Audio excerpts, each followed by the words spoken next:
I didn't set out to find anything. I was just fixing a shelf. That wobbly little thing in the corner of our closet, the one my wife always said she'd get to, but never did. Funny how marriage turns you into a handyman for things that don't matter, until suddenly they do. Ashley was out getting her nails done, or so she said. French tips. Always French tips. Something about keeping it classic. I was halfway through tightening the last screw when the whole thing tipped forward just slightly, like it had something to confess. That's when I saw the box tucked behind the winter coats. It was matte black. Clean. No dust. Definitely not mine. My name wasn't anywhere near it. I only touched it because it felt out of place, like finding a champagne bottle in a fire extinguisher cabinet. You don't expect it, and once you see it, you can't ignore it. Inside? A letter. A tie. A watch I'd never worn. And a photo strip, those ones you take in those cheesy booths at the boardwalk. But not with me. The guy had a dimple. Tight haircut. And Ashley? She looked young again. Not in age, in energy. Like someone had rebooted her joy and left me running on dial-up. I closed the box. Carefully. Gently. Like it was something fragile. Or toxic. Back then, I still had hope. A stupid, flickering little thing. It whispered, maybe it's old. Maybe it's nothing.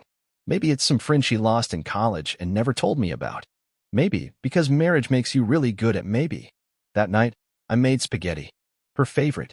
I even grated fresh Parmesan. She laughed when she walked in, tossed her keys in the bowl by the door like she always did, and gave me that kiss, the kind that brushes just past the lips and makes you wonder who else has been getting the full version. So, what did you do today? She asked, swirling the wine she picked out. French red. Classic. Fix the shelf, I said. The one in the closet. She blinked. Just a second too long, and then smiled too wide. Finally, she said, I thought it was going to fall on me in my sleep. No chance. I tightened everything. Even found a little box back there. Thought it might be yours. And that's when I saw it. The pause. Her fork stopped midair. The glass trembled just slightly in her hand. She covered it with a laugh, but it was hollow, like a bad actor forgetting her line. Oh, that old thing? Probably just photos from college. I'll toss it later. She didn't ask what I saw. That was the tell. A normal person would say, what was in it? But not Ashley. She already knew. Later that night, I lay beside her, eyes open, heart pacing like a metronome on caffeine. Her back was to me, just like it had been most nights lately. She said it was work stress. I said nothing, because silence is the real language of falling apart. At 2:13 a.m., I got up, quietly, walked to the closet, opened the box again. This time, I noticed something I missed, a card, folded, worn, kissed in one corner. The handwriting wasn't hers. It was slanted, like a man who writes fast and laughs while doing it. To it. Thanks for the weekend that changed everything. Your laugh is my favorite song. I still can't believe you picked me. Jay. I stood there, barefoot on cold hardwood, holding a piece of someone else's life.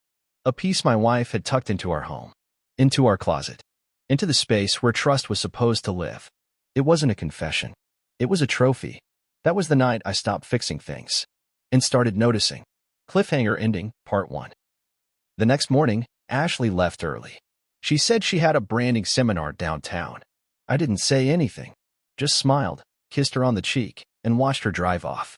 Then I walked straight to the coat closet, pulled out the box again, and this time, lifted the false bottom. And what I found there made my breath catch.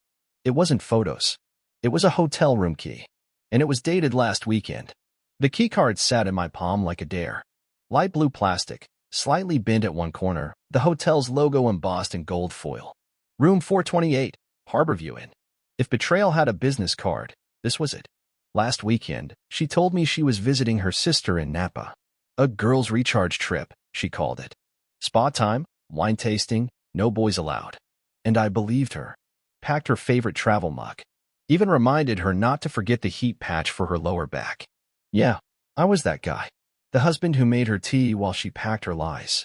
I stared at the key like it might blink or confess, but it just sat there, smug and silent. I wanted to call the hotel. Ask if Mrs. Ashley Carter had checked in. Ask who was in 428 with her. But I didn't, because part of me already knew. Instead, I slipped the key card into my wallet, right next to my driver's license, because apparently I needed a reminder of who I really was now. That day, I became two people. The man she thought still believed her. And the man who started paying attention. Over the next few days, I let her talk. And she did. Oh, how she did. Like someone on a PR campaign to maintain the illusion. She talked about how the spa's eucalyptus steam room changed her soul, how the tastings got a little too fun, and how her sister still couldn't cook to save her life. I just smiled, nodded, sipped my coffee, and took mental notes like a crime scene photographer. That Sunday, while she napped off the wine hangover, I drove to Harborview Inn. It was smaller than I expected. Quaint. The kind of place you book not for luxury, but for privacy. A bell above the door jingled when I walked in. An older woman at the front desk looked up and gave me a practiced smile. Checking in? No, I said calmly. I just left something here last weekend. Room 428. Is it still available? Her brows furrowed. She typed something into her ancient-looking desktop, squinting at the screen.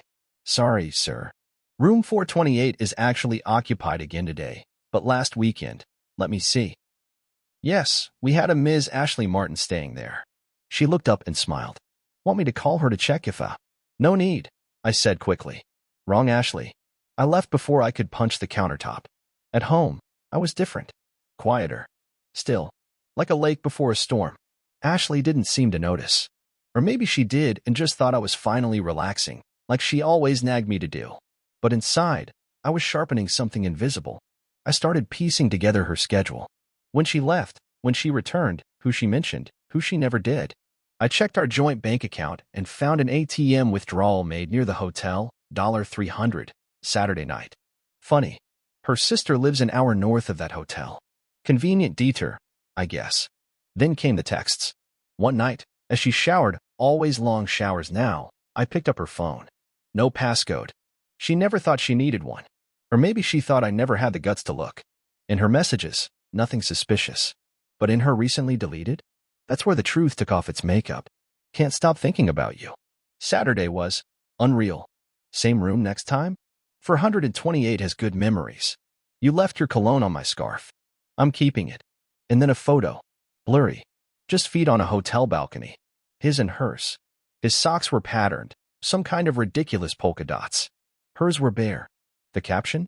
This view still doesn't beat the one I had when you kissed me. I put the phone down. My hands didn't shake. Not anymore. It was almost funny how calm I was. Like my body knew we'd been rehearsing this breakdown for months. I walked back to the kitchen, made myself a sandwich. Turkey. No mayo. Just the way Ashley hated it.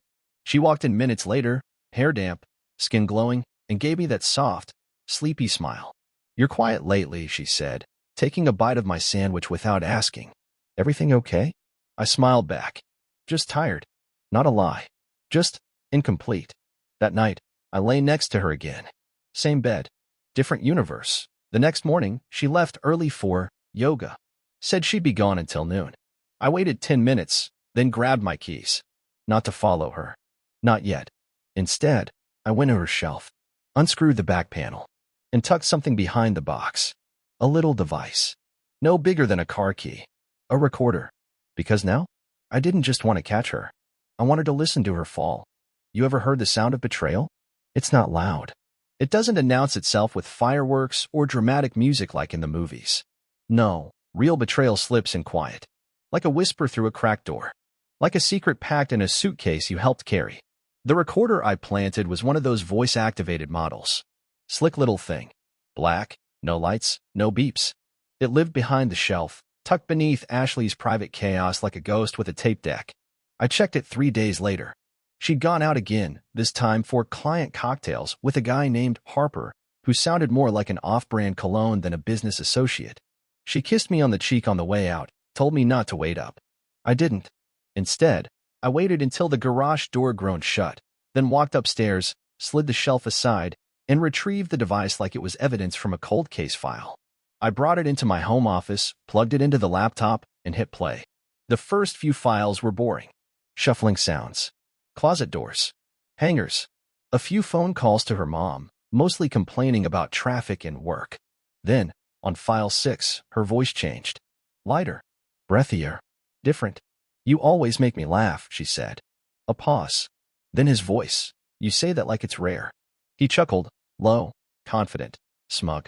That laugh you hear in every networking seminar and bad Tinder date. You still smell like my cologne, he added. Hope your husband doesn't notice. Ashley laughed too. Soft. Giddy. He doesn't notice much lately. My jaw clenched. But I didn't flinch. I kept listening. They joked, flirted, talked about their getaway next month. He called her Ash. She called him Jay. So, Jay, the man behind the keycard. The one with the dimpled socks and the nerve to sit in my house, behind my wife's voice. And then, the moment that broke something clean in me. Ashley, sometimes I feel guilty, but not guilty enough to stop. Jay, guilt's for people who lose. You're winning, babe. Ashley, laughs. God, I wish I'd met you first. There it was. The sentence. The knife. Dipped in charm, sharpened by cowardice.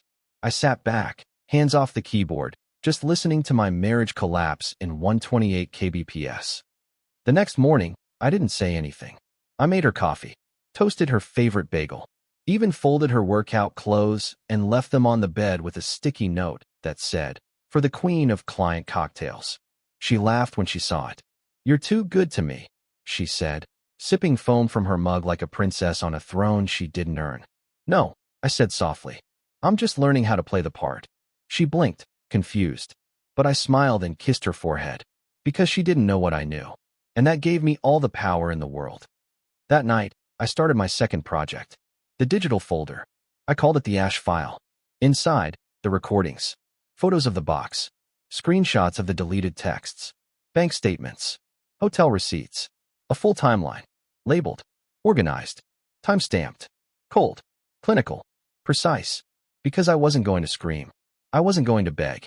And I sure as hell wasn't going to be the guy who lost everything while she ran off into the sunset with her sock-loving side piece. No, I was going to build something. A story. A case. A weapon made of facts.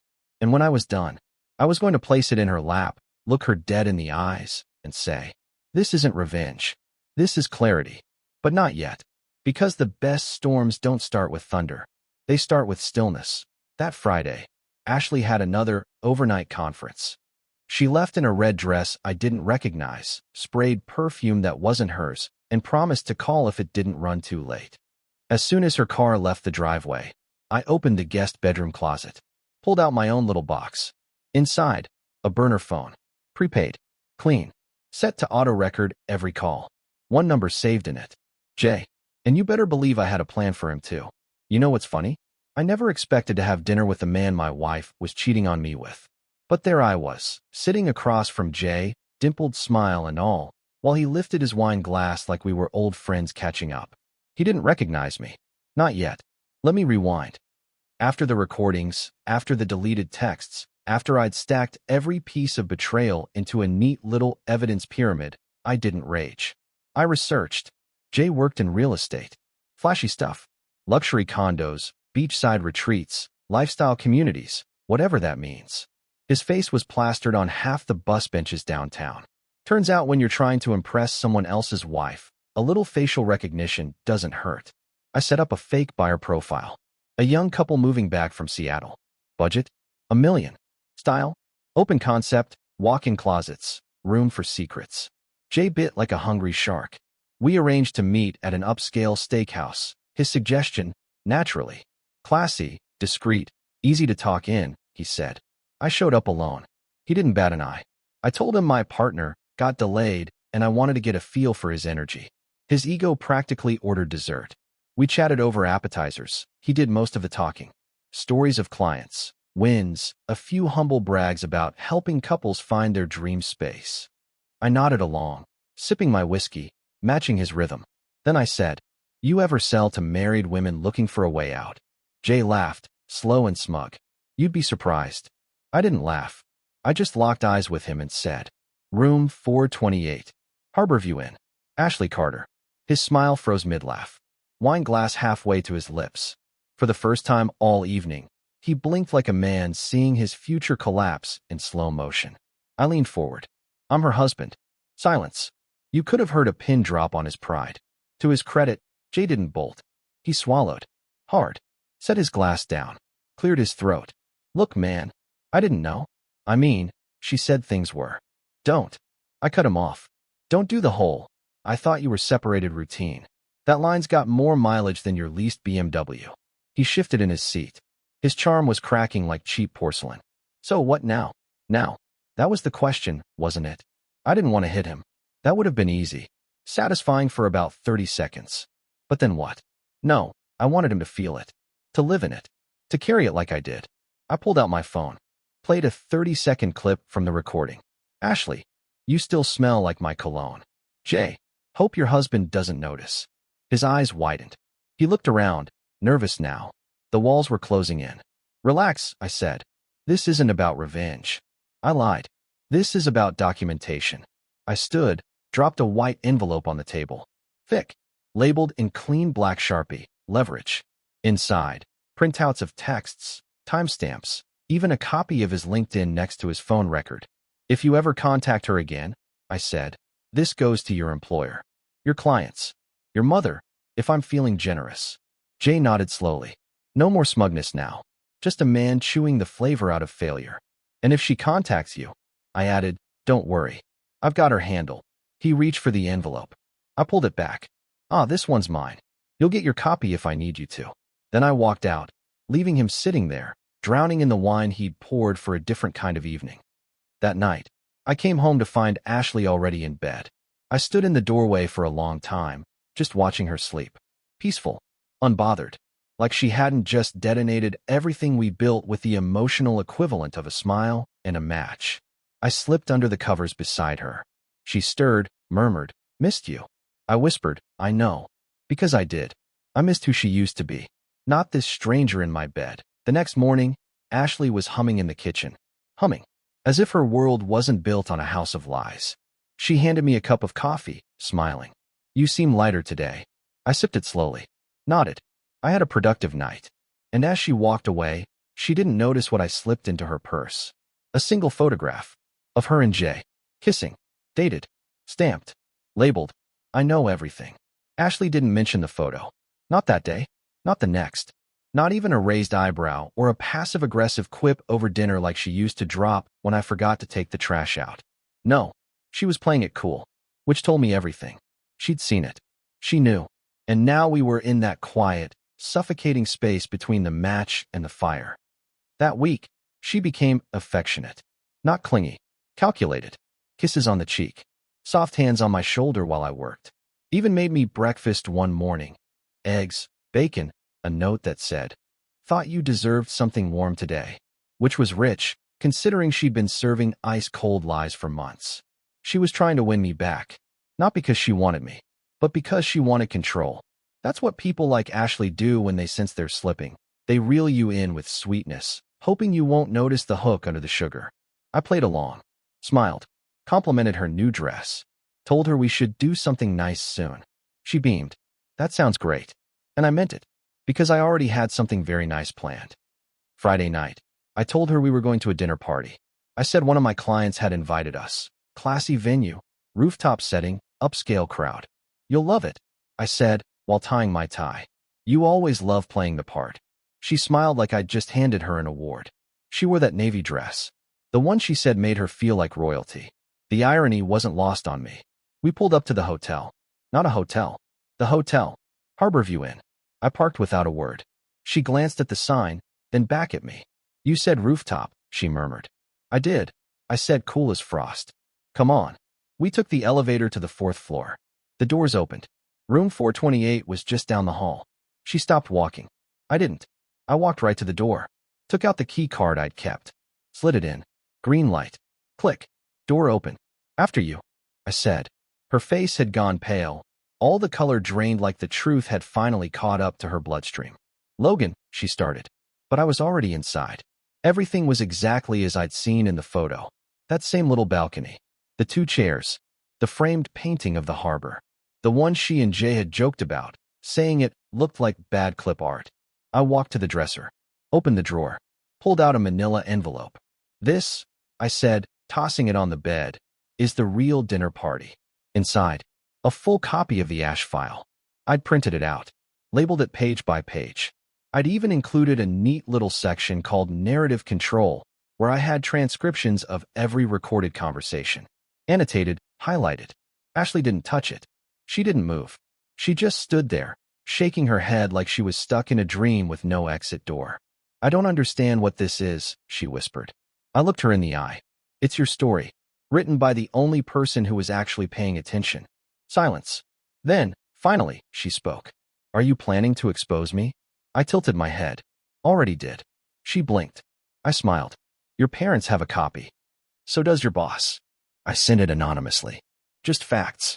No color commentary. You didn't. Her voice cracked. Oh, I did. She stumbled backward, hitting the edge of the bed like it knocked the wind out of her. I didn't want to destroy you, I said quietly. I wanted to return the favor. You just beat me to it. She left that night. Didn't scream. Didn't cry. Just packed a single overnight bag and walked out of the hotel room like she was late to her own funeral. I stood by the window, watching her disappear into the dark parking lot.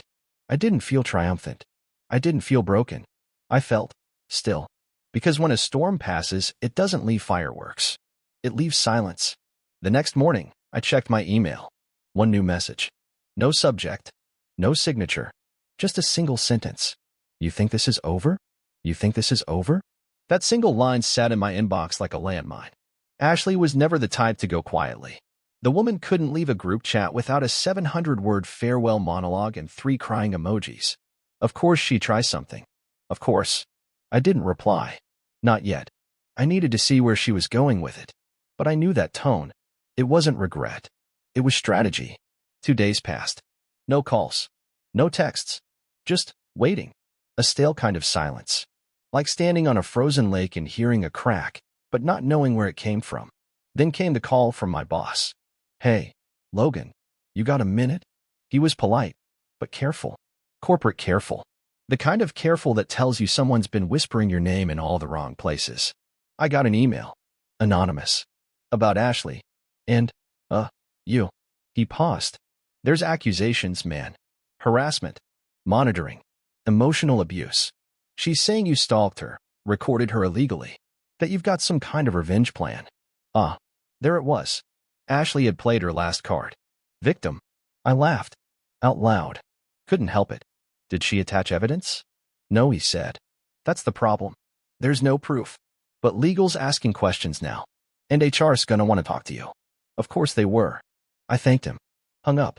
Then I poured a whiskey. Sat down at my desk. And opened the Ash file one more time. It wasn't just a collection now. It was an insurance policy. Time to cash in.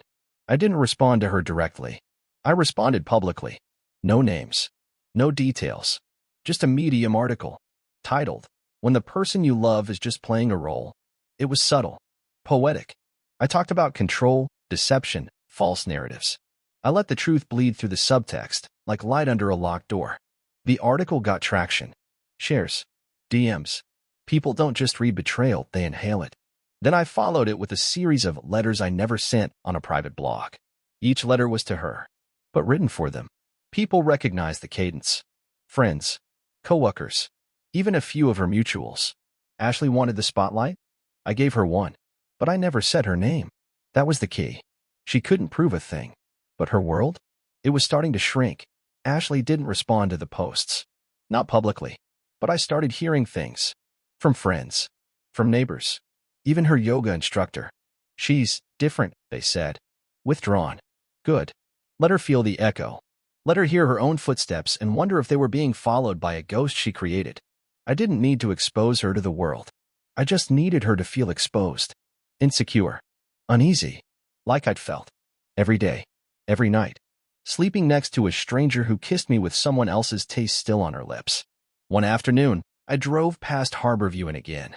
Not to check in. Just to remember. To remind myself that the room where I once lost everything was also where I started reclaiming it. Closure doesn't always come with fireworks. Sometimes it comes in slow, silent waves. Then came the letter. Handwritten. No return address. No salutation. Just, you win. I hope you sleep better than I do now. I read it once. Then again. I didn't smile. I didn't cry. I just folded it up and slid it into the very back of the Ash file. Not because I needed to keep it, but because that's where dead things go. She asked for a meeting. Said she wanted to end things maturely. It was almost charming in a delusional way. We met at a small restaurant, her choice. Neutral ground, she called it. She wore black. conservative, no jewelry, like she was auditioning for forgiveness. I wore navy, confident, clean, a man who'd already signed his exit papers in blood and wit. We barely touched our food. She started. I just want to say, I didn't mean for it to happen the way it did. I nodded. You meant to cheat, just not get caught. She flinched. I didn't say that. You didn't have to. A pause. Then, do you still hate me? I stirred my drink. No, I don't hate strangers. That one landed. She tried again. I lost who I was. No, I said. You found who you were. I just finally opened my eyes. We didn't talk much after that. She signed the papers the next day. Not a tear. Not a speech. Just ink and silence that it's been 6 months. The house is quieter. The air cleaner. Her scent is gone now, mostly.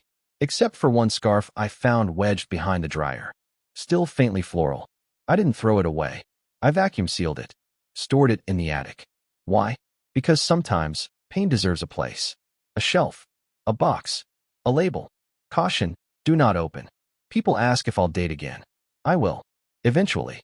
But for now, I like waking up to peace. To a life that isn't a performance. To silence that doesn't scream. She was never a villain. Not at first. She was a girl who used to make pancakes on Sundays and laugh at my terrible puns. She used to dance barefoot in the kitchen, fall asleep on my chest during storms. But somewhere along the way, she stopped choosing me. And then, she chose someone else. And then again, and again, until her love was a buffet, and I was just the plate she left behind. That's the part they never tell you. Betrayal isn't loud. It's quiet. It's Thursday nights when they don't call. It's the way they touch you like they're thinking about someone else. It's the moment you realize you're not building a life together. You're just holding the scaffolding while they climb somewhere else. But I'm not bitter. I'm free. And freedom tastes like coffee you make for one. And don't mind it all.